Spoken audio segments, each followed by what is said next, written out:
गीता का 26वां उपदेश है कि किसी से भी हद से ज़्यादा मोह नहीं करना चाहिए।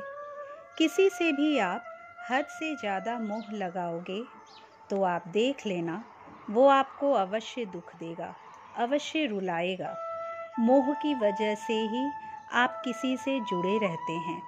ये मोह ही है जिसकी वजह से आपको कई बार अपमान भी सहना पड़ता है और कई लोगों को तो अपना अपमान दिखता भी नहीं।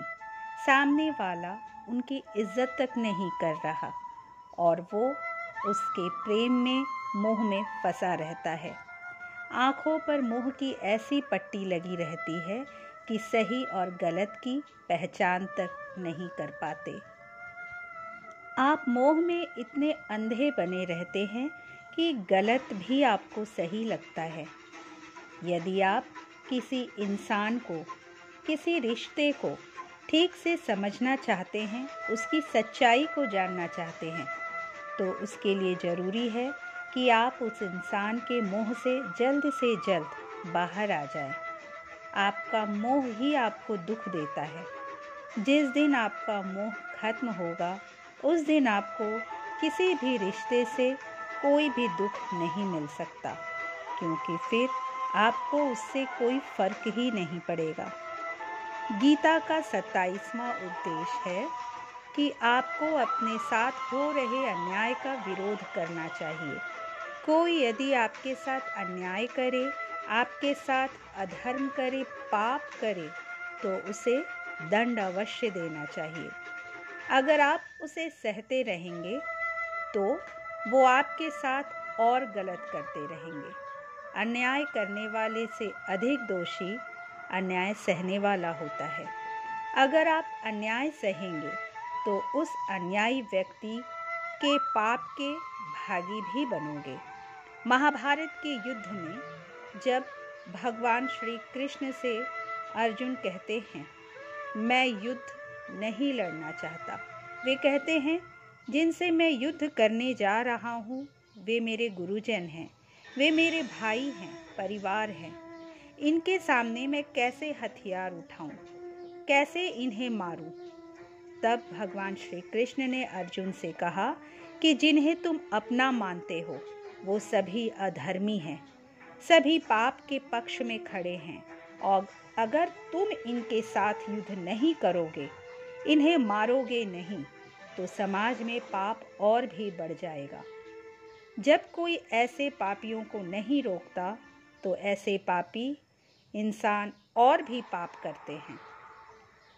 ऐसे ही जब कोई आपको दुख पहुंचाता है, आपके साथ गलत करता है, आपको चोट पहुंचाता है और उस समय आप चुप रहते हो, तो सामने वाले का मनोबल बढ़ जाता है।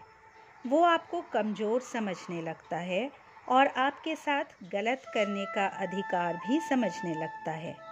लेकिन जब आप उसके गलत व्यवहार को, उसके अधर्म को रोक लेते हैं, उसका विरोध करते हैं, तब वो अपनी सीमा में रहना सीख जाता है। यही कलयुग है। अगर इस ज़माने में आपको खुश रहना है तो आपको अपनी रक्षा खुद ही करनी होगी। कोई आपके साथ गलत करे तो उसे कभी नहीं सहना चाहिए। गीता का 28वां उपदेश है, आज में जियो, कल की चिंता करना छोड़ दो। जो व्यक्ति अपने बीते हुए कल या आने वाले कल की चिंता में खोया रहता है, वो अपनी ज़िंदगी में कभी खुश नहीं रह सकता। ज़िंदगी में खुशी तभी मिल सकती है जब आप वर्तमान में अच्छी तरह जिए, वर्तमान को ही अच्छा करने की कोशिश करें, उसे ही आनंद के साथ जिए। आने वाला या बीता हुआ कल, उसका कोई वास्तविक अस्तित्व नहीं होता। वो सिर्फ आपकी बुद्धि, आपके विचारों में होता है। उसे सिर्फ आप अपने मन के अंदर, अपनी बुद्धि के अंदर जीते हैं। उसकी कोई वास्तविकता उतनी नहीं होती।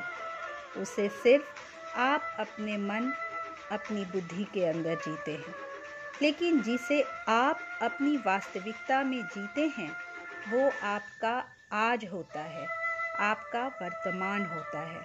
अगर आप अपने मन और बुद्धि को अपने भूतकाल और भविष्यत काल में ही अटका कर रखेंगे तो याद रखना, आपका वर्तमान काल खराब हो जाएगा और आप कभी खुश नहीं रह सकते। और अगर ज़िंदगी में खुश रहना चाहते हैं तो आज में वर्तमान में जीना सीखें, खुश रहना सीखें।